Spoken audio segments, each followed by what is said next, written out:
Yes, igitondo cyiza, igitondo cy'umugisha kuri we muntu ubasha kuba ugenda udukurikira uri mu bice bigiye bitandukanye biraterwa n'ingengabihe y'aho udukurikira uherereye. Nyaboneka rero nta kindi wowe usabwa uretse kureba ahantu handitse ijambo subscribe ukagenda urikandaho, ubundi tukajya tubana gatanu kuri gatanu mu makuru yacu abagiye agezweho. Muri iki gitondo kandi mbonero gufata umwanya nifurize wowe udukurikiye ndetse nawe wakanze subscribe kukwifuriza Pasika nziza rero kuba yizihiza mwese muri rusange ku iyi si aho muri, dore ko muri benshi cyane. Ntabwo bidukuriraho rero yuko nyaboneka turi buze kuba tugera hirya no hino cyane cyane mu karere k'ibiyaga bigari, tubashe kuba tugenda tukugezaho amakuru aramutse ari kugenda avugwa. Nyaboneka nyemerera ureba ahantu handitse ijambo subscribe ugenda urikanda, ubundi tujye tubana hano gatanu kuri gatanu mu makuru yacu abagiye agezweho. Ni amakuru ndi buze kuba mgenda mpera hano mu gihugu cya Repubulika Iharanira Demokarasi ya Kongo. Nibura ibihumbi 4 by'ingabo za Jarike Habyarimana ndetse na Kayumba Nyamwasa zikaba zamaze kuba zigera mu gihugu cya Repubulika Iharanira Demokarasi ya Kongo. Aba bamaze kwinjizwa mu mutwe udasanzwe, bagiye gukora iki mu gihugu cya Repubulika Iharanira Demokarasi ya Kongo? Ese bari mu kayi gace? Byose nibyo ngiye kuba ngenda ngaruka ahangaha muri iki kiganiro cyacu. Ndaza kuba ngenda mva ahangaha kandi nerekeze mu bice bigiye bitandukanye bikomeje kuba bigenda biberamo imirwano. Mu bice ejo FARDC yari yaje kuba igenda yambura umutwe w'inyeshyamba za M23, akaba hari kuvugwa imirwano muri iki gitondo. Ni umutwe w'inyeshyamba za M23 nyumva yuko ku munsi w'ejo zije guhura n'urugamba rukomeye cyane zigakurwa muri aka gace, zikaba zibyutse nyaboneka ziriho zigenda zifata imbunda ziremereye aho bari kurasa abarwanyi ba Wazalendo bari muri utu duce kugira ngo barebe ko babasha kuba bagenda batwigarura. Turaza kuba tugenda tugaruka muri utu duce. Mvuye muri utu duce cyane hano muri Karehe niho nubundi nazaga kuba ngenda mvuga, ndaza guhita manuka muri side ya Kivu. Muri side Kivu hano ku Ndondo, uretse ko abarwanyi baba Wazalendo babashije kuba ku munsi w'ejo mu ijoro ryakeye bafata ibice bigiye bitandukanye. Aha hakaba ari naho hari kuvugwa abarwanyi benshi b'igisirikare cy'u Burundi cyamaze kuba kigenda gikaba. Ahangaha uciye ku Ndondo turaza kuba tugenda tugaruka ku bice FDNB na FARDC bamaze kuba bagenda bakaba, kandi ngo bakaba batangiye no kuba bagenda binjira mu giturage muri rusange. Abaturage bo muri utu duce bakaba bafite ubwoba bukomeye cyane, aho bavuga ko batizeye umutekano wabo kubera ko igihe icyo ari cyo cyose haraza kuba hagenda haba ibitero bikomeye cyane. Turaza kuba tugenda tuvuga kandi ku bijyanye n'indege. Iyi ni imwe mu ndege hongeye kuba hasohoka indi version, imwe mu ndege y'abarwanyi b'inyeshyamba za M23 za drone za kamikaze yazaga kuba igenda igwa hano ku kibuga cy'indege muri Minembwe, aho yaje kuba igenda ishinjwa ko ari indege y'igihugu cy'u Rwanda. Ibi ngibi rero turaza kuba tugenda tugaruka ku mvo n'imvano y'iyi ndege. Ndaza kuba ngenda mva ahangaha kandi nongere kuba ngenda ngaruka hanze ahangaha, dore ko ibintu bimaze kuba bigenda birushaho kuba bibi cyane. Perezida Donald Trump akaba yongeye kuba agenda ashimangira yuko nyaboneka ahangaha mu gihugu cyiwe ngo biteguye gufasha leta ya Kongo kuba yagaruka ku mahoro, mu gihe cyo kuba bagenda bagerageza uburyo bwo kohereza ibiganiro mu Busuwisi, nk'uko turaza kuba tugenda tubigarukaho gatanu kuri gatanu. Kongo Kinshasa na Kongo Brazzaville ku munsi w'ejo barahuye baricara baraganira. Bavugaga ibiki cyane ku bijyanye n'imibanire no gufashanya. Turaza kuba tugenda tubigarukaho gatanu kuri gatanu. ndaza kuba ngenda amva ahangaha kandi muri Masisi mu bice bikotorwa n'abarwanyi b'inyeshyamba za M23 hari kuvugwa abaforomo babiri bishwe. Abo bishwe nande byose turaza kuba tugenda tubigarukaho. Muri leta hano n'ubundi cyane hano mu gihugu cya Leta Zunze Ubumwe za Amerika, umukozi wa leta yabwiye ikinyamakuru cya Al Jazeera dukesha iyi nkuru ko umwe mu bakozi babiri bo mu bwato bwa F-15E bwaguye yaje kuba agenda aboneka. Mwibutse ko ubu n'ubwato bwari bwaje kuba bugenda bugirira impanuka mu mazi aho bariho bahangana cyane n'igihugu cya Iran, yaba ku butaka bwo hasi ndetse no ku butaka bwo hejuru. Aya namwe mu makuru tugiye kuba tugenda ducanamo, ariko nyaboneka reka ngusabe nimba ari ubwa mbere ugeze hano, reba hano handitse ijambo subscribe ugenda urikanda, ubundi tujye tubana hano 5 mu makuru yacu agiye agezweho. Abarwanyi bagera ku bihumbi 4, abarwanyi bagera ku bihumbi 4 ndetse n'ibihumbi 5 kabuhariwe bamaze igihe bitoreza hano muri mwishyamba rya Kibira mu gihugu cy'u Burundi, bafite imyitozo kuko ngo batojwe n'abasirikare kabuhariwe yaba inararibonye mu gisirikare cy'Ababiligi n'iz'igihugu cya Repubulika na Demokarasi ya Kongo ndetse yemwe n'ingabo zo mu gihugu cy'u Burundi. Bakaba bamaze kuba bagenda bagera hano mu gihugu cya Repubulika ya Demokarasi ya Kongo. Ingabo za General Kayumba Nyamwasa ndetse na Jarike Habyarimana wahoze ari perezida w'u Rwanda zarangije imyitozo yazo mu gihugu cy'u Burundi, kandi ngo zerekeza mu misozi miremire y'aha imurenge cyane hano ku Ndondo mu karere cyane ka hano mu misozi miremire y'imurenge. Aba bakaba bagaragaye mu gace bita Kajembwe nk'uko amakuru akomeza kuba agenda abitangaza. Bikaba bivuga ko zizafatanya n'ingabo za guverinoma ya leta za guverinoma ndetse n'izariyotona Nyamusaba Awegisi Shaka, zikaba zarageze ku mwanya wa P5 uyobowe na General Kayumba Nyamwasa. Izi ni ingabo ziri hagati y'ibihumbi 4 n'ibihumbi 5 nk'uko amakuru aturuka muri ako gace abivuga.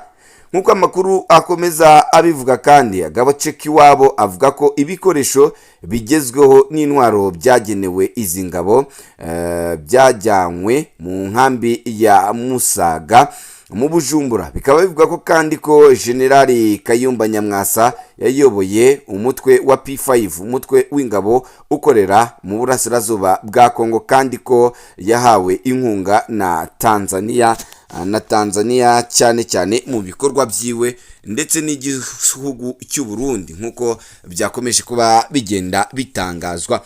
Izi ngabo rero ngo zikaba zitezweho gufasha igisirikare cya Repubulika ya Demokarasi ya Kongo cyane hano ku kibuga cy'imirwano, no kuba zabasha kuba zigenda zishyiraho ngo uburyo bukomeye cyane bwo gufasha iyi leta kurwanya inyeshyamba za M23 na twirwaneho na Red Tabara nk'uko bakomeza kuba bigenda bitangazwa na bimwe mu binyamakuru byandikira hano mu gihugu cya Repubulika ya Demokarasi ya Kongo. Nyiri ahangaha kandi reka mpite ngaruka kuri operasiyo zikomeye cyane ziri kuba zigenda zivugwa hano mu gihugu cya Repubulika ya Demokarasi ya Kongo. Ni mu gihe kandi nubwo ibi bikomeje cyane hano muri Karehe abarwanyi b'umutwe wa M23 mu makuru angeraho bakaba babyutse bataka bikomeye cyane mu bice bya Nzingati, Bororo ndetse na Nyamugari cyane.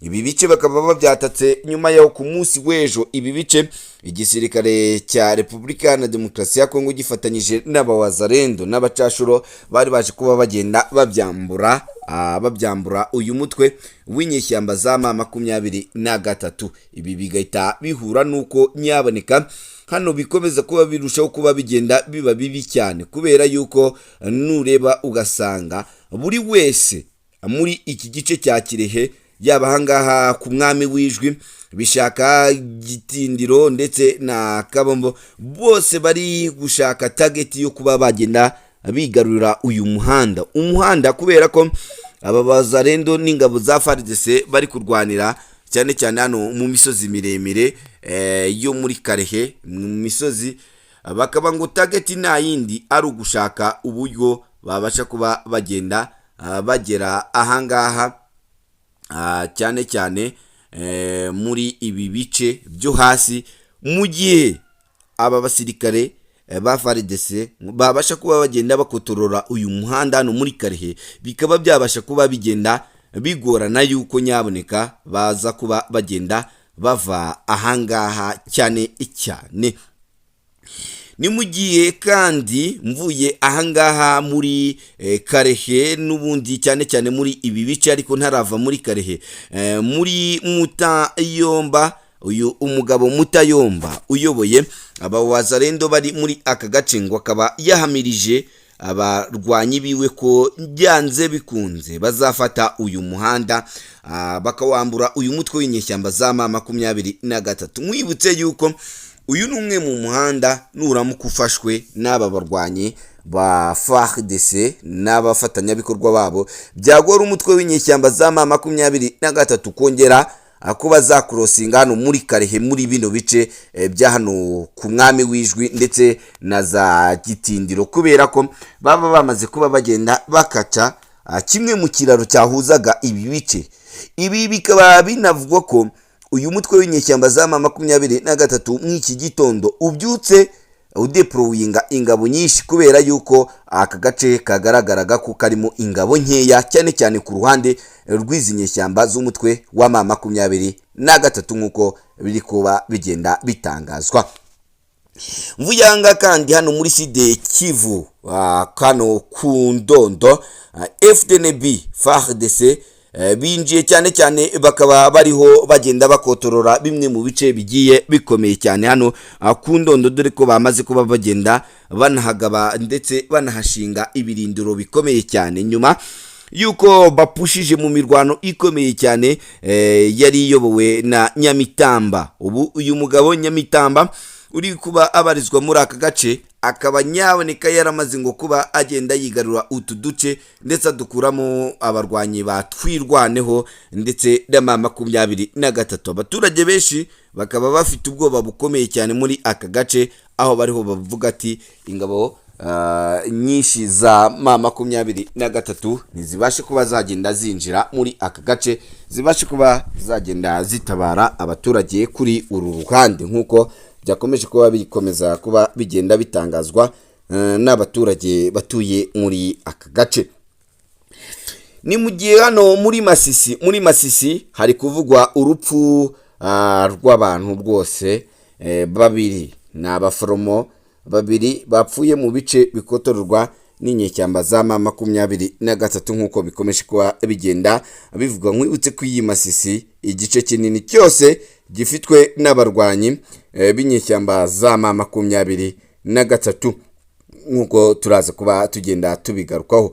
Aba baforomo rero bakaba basanzwe hano ku ivuriro bari bariho bapfuye, abandi barashimutwa, bikaba nyine nk'uko bisanzwe baje kuba bagenda babigereka kuri uyu mutwe w'inyeshyamba za M23, ariko ku rundi ruhande ntago haramenyekana bamwe mu bantu baba bagize uruhare mu kuba ahangaha hose hagenda hafatwa cyangwa se aba baforomo bagenda bitaba Imana, nk'uko turaza kuba tugenda tubigarukaho 5 nyamerera rero nyaboneka mvuye hano muri Masisi, kandi nk'uko bikomeje kuba bigenda bitangazwa ubutegetsi bwa Perezida Antoine Felix Tshisekedi kuva ku munsi w'ejo bwagiranye ibiganiro na Congo Brazzaville hano Kinshasa, gukorera hamwe kurinda imipaka ihuriweho hagati ya Repubulika na Demokarasi ya Congo na Congo Brazzaville, ndetse no guhanahana amakuru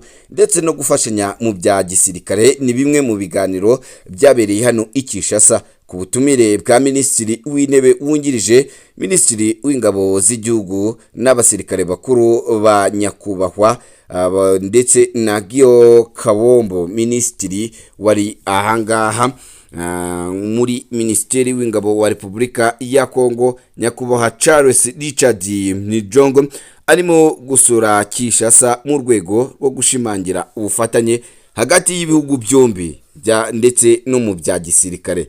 Byumvikane yuko aba baganiraga hagati yuko Kinshasa yajya ifatanya na Congo Brazzaville mu buryo bwose, nimba igihugu kimwe cyatewe ikindi kikaba cyagenda kigitabara, nk'uko turazi kuba tugenda tubigarukaho. Mu mwuka ukomeye cyane waranzwe n'urugendo n'icyubahiro cya gisirikare, minisitiri w'ingabo wa Congo Brazzaville nyakubahwa Charles Richard Mudombo yakiriwe neza hano i Kinshasa. Ibi byakurikiwe n'inama y'ibanga mbere yo kwimukira mu cyumba cy'inama kugira ngo habeho ibiganiro ku rwego rwo hejuru byahuje intumwa z'abasirikare bakuru n'abakuru b'ibihugu byombi kugira ngo baganire ku bibazo byo kurinda imipaka ndetse no kwitanaho mu gihe ibihugu byaba byose byagiye biterwa, nk'uko byaje kuba bigenda bitangazwa. Ibi kandi bikaba byarakomeje kuba bigenda birushaho kuba bigenda bifata indi ntera cyane cyane ahangaha, dore ko hari kugaragara cyane cyane umwuka ukomeye cyane, aho igihugu cya Congo Brazzaville cyemereye igihugu cya Repubulika Iharanira Demokarasi ya Kongo kuba cyagenda kigifasha kuba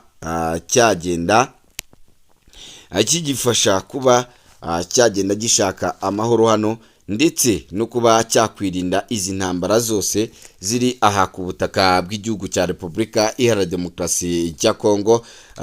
Ahangaha mvuye ahangaha kandi reka nerekeze hano ku kinyamakuru cya Al Jazeera. Iki ni kimwe mu binyamakuru bikomeye cyane hano ku isi, cyaje kuba kigenda kivuga ko umukozi umwe ukora muri leta ya Amerika akaba yabwiye ikinyamakuru cya Al Jazeera yuko ubwo bahuraga n'isanganya cyangwa se impanuka mu bikorwa bikomeye cyane biri kugenda bibera hano mu gihugu cya Iran bijyanye n'amazi, hakaza kuba hagenda hahuramo n'umwe mu bakozi b'ubwato, nyuma yo kuraswaho yaje kuba agenda adohorwa akaba akiri muzima magingo aya ngaya, nk'uko amakuru atugeraho.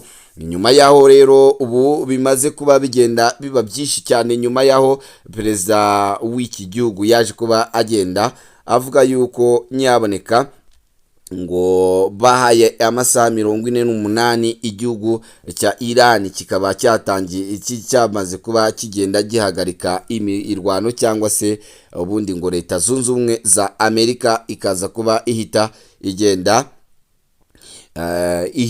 itanga cyangwa se itanga isomo rikomeye cyane ku ngabo z'igisirikare, cyane cyane igisirikare cya Iran, nk'uko perezida Donald Trump yaje kuba akomeza kuba agenda abitangaza ahangaha. Ibi bikarushaho kuba bigenda biba bibi cyane ku mwuka, mu gihe uyu Iran yaba itaje kuba igenda ifungura uyu Hormuz cyangwa se umuhora wa Hormuz, umwe mu mihora ikomeye cyane iri gutuma peteroli igenda ibura hano ku isi muri rusange, ndetse n'ibikomoka kuri gaze, dore ko bimwe mu bihugu byatangiye kuba bigenda bigirwaho ingaruka n'iyi Hormuz yaje kuba igenda ifungwa. Nibura ubu bimwe mu bihugu bikaba byaratangiye kuba bigenda bihura n'irisanganya rikomeye cyane, aho byibura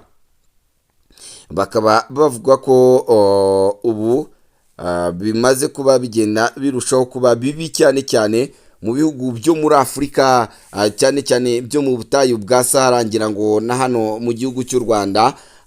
Ibi bikaba byaramaze kuba bigenda bitwafegitaho, kuko zimwe mu ngendo ndetse n'ibiciro byagiye bizamuka mu buryo bukomeye cyane ahangaha. ibi reka tubisoreze ahangaha nyaboneka mbonero no kuba ngenda nkwifuriza kugira pasika nziza wowe udukurikiye ariko kanda subscribe like na share ubundi tujye tubana 5 kuri 5 mu makuru yacu abagiye agezweho.